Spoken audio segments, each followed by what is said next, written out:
എല്ലാവർക്കും ജോക്കിച്ചൻ ഡയറീസിലേക്ക് സ്വാഗതം.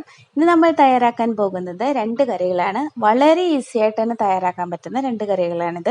അപ്പോൾ ഇതിന് നമ്മൾ കുക്ക് ചെയ്യേണ്ട ഒന്നും ആവശ്യമില്ല, ജസ്റ്റ് മിക്സിയിലൊന്ന് അടിച്ചെടുത്താൽ മതി. അത്ര ഈസിയാണ്, അതുപോലെ തന്നെ നല്ല ടേസ്റ്റുമാണ്. അതുപോലെ നിങ്ങൾ ആദ്യമായിട്ടാണ് ഈ ചാനൽ കാണുന്നതെങ്കിൽ ഒന്ന് സബ്സ്ക്രൈബ് ചെയ്തേക്കുക, കൂട്ടത്തിലുള്ള ബെല്ലൈക്കനും കൂടെ ഒന്ന് അമർത്തണേ. അപ്പോൾ നമ്മുടെ ഈ കറി വെക്കാൻ വേണ്ടിയിട്ട് ഞാൻ ഇതുപോലെയുള്ളൊരു മാങ്ങയാണ് എടുക്കുന്നത്.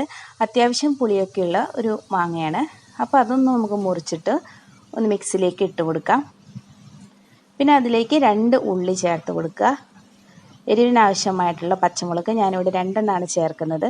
പിന്നെ ഒരു 1/2 കപ്പ് തേങ്ങയും കൂടി ഇട്ട് കൊടുക്കാം. ഇനി ഒരു ചെറിയ കഷ്ണം ഇഞ്ചിയും കൂടെ ചേർത്ത് കൊടുക്കുക. അതുപോലെ ഒരു 1/4 ടീസ്പൂൺ കടുക് ചേർക്കുക. കടുക് ഇങ്ങനെ അരയ്ക്കാൻ താല്പര്യമില്ലാത്തവർക്ക് ചതച്ച് വേണമെങ്കിൽ ചേർക്കാവുന്നതാണ്.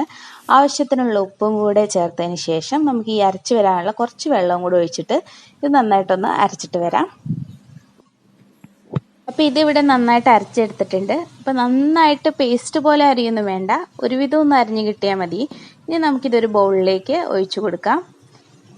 5 മിനിറ്റ് പോലും വേണ്ടല്ലോ ഈ കറി ഉണ്ടാക്കാൻ, അത്ര എളുപ്പമാണ്. അതുപോലെ തന്നെ നല്ലൊരു ടേസ്റ്റാണ്. അപ്പോൾ ഇത് മാത്രം മതി ഒരു പാത്രം ചോറിനായിട്ട്. പിന്നെ ഇതിലേക്ക് നമ്മൾ മിക്സി കഴുകിയും കൂടെ കുറച്ച് വെള്ളം ഒഴിച്ചു കൊടുക്കുക. അപ്പോൾ കറി ഒത്തിരി ലൂസാവാൻ പാടില്ല, ഒത്തിരി ലൂസായി കഴിഞ്ഞാൽ കുറച്ചിങ്ങനെ വെള്ളച്ചോവ പോലെ ഉണ്ടാവും. പിന്നെ ഇതിലേക്ക് നമ്മൾ ലാസ്റ്റായിട്ട് കുറച്ച് കറിവേപ്പിലയും കൂടെ നുറുക്കിയിട്ട് കൊടുക്കുക.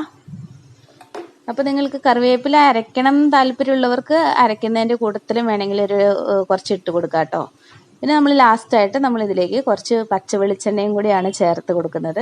അപ്പോൾ ഇതും കൂടെ ചെല്ലുമ്പോഴത്തേനും നല്ല ടേസ്റ്റാണ്. പിന്നെ എല്ലാം കൂടെ നന്നായിട്ടൊന്ന് മിക്സ് ചെയ്യുക. ഇത്ര പരിപാടിയേ ഉള്ളൂ, നമ്മുടെ ടേസ്റ്റി ആയിട്ടുള്ള കറി ഇവിടെ തയ്യാറാണ്.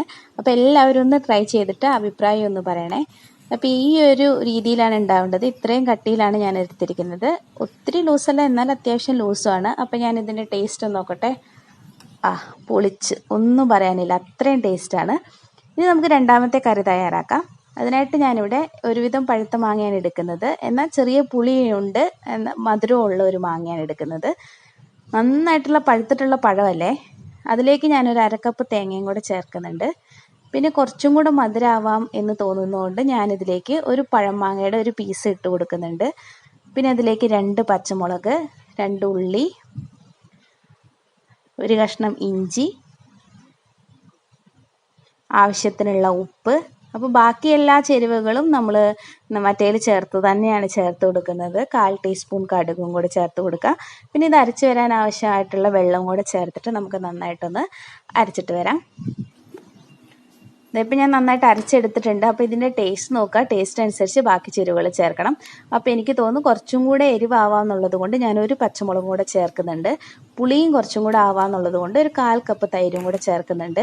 മാങ്ങയ്ക്ക് ഓൾറെഡി പുളി ഉണ്ടായിരുന്നു, പക്ഷേ കുറച്ചും കൂടെ ഒരു പുളി ആവാന്നുള്ളത് കൊണ്ടാണ് ഞാൻ 1/4 കപ്പും കൂടെ ചേർത്ത് കൊടുത്തത്. അപ്പോൾ നമ്മുടെ മാങ്ങയുടെ പുളി അനുസരിച്ച് തൈര് ചേർത്ത് കൊടുക്കണം. അതുപോലെ മധുരം കുറവാണെങ്കിൽ പഞ്ചസാര വേണമെങ്കിലും ചേർക്കാം. അപ്പോൾ ഇതും നേരത്തെ പോലെ തന്നെ നമ്മൾ ലാസ്റ്റായിട്ട് കുറച്ച് കറിവേപ്പില ഇട്ട് കൊടുക്കുക, കുറച്ച് പച്ച വെളിച്ചെണ്ണയും കൂടെ ഒഴിച്ചു കൊടുക്കുക. അപ്പോൾ നമ്മുടെ ടേസ്റ്റി ആയിട്ടുള്ള രണ്ടാമത്തെ കറി ഇവിടെ തയ്യാറാണ്. രണ്ടും ഒരുപോലെയാണ് ഉണ്ടാക്കുന്നതെങ്കിലും രണ്ടിൻ്റെയും ടേസ്റ്റ് നല്ല ഡിഫറൻസ് ആണുള്ളത്. അപ്പോൾ നിങ്ങൾ തയ്യാറാക്കി നോക്കിയിട്ട് അഭിപ്രായം പറയണം. അതുപോലെ തന്നെ വീഡിയോ ഇഷ്ടപ്പെടുകയാണെങ്കിൽ നിങ്ങൾ ഫ്രണ്ട്സൊക്കെ ആയിട്ട് ഷെയർ ചെയ്യുക. സബ്സ്ക്രൈബ് ചെയ്യാത്തവരുണ്ടെങ്കിൽ സബ്സ്ക്രൈബ് ചെയ്യുക. അപ്പോൾ അടുത്ത നല്ല വീഡിയോ ആയിട്ട് വീണ്ടും കാണാം. ബൈ.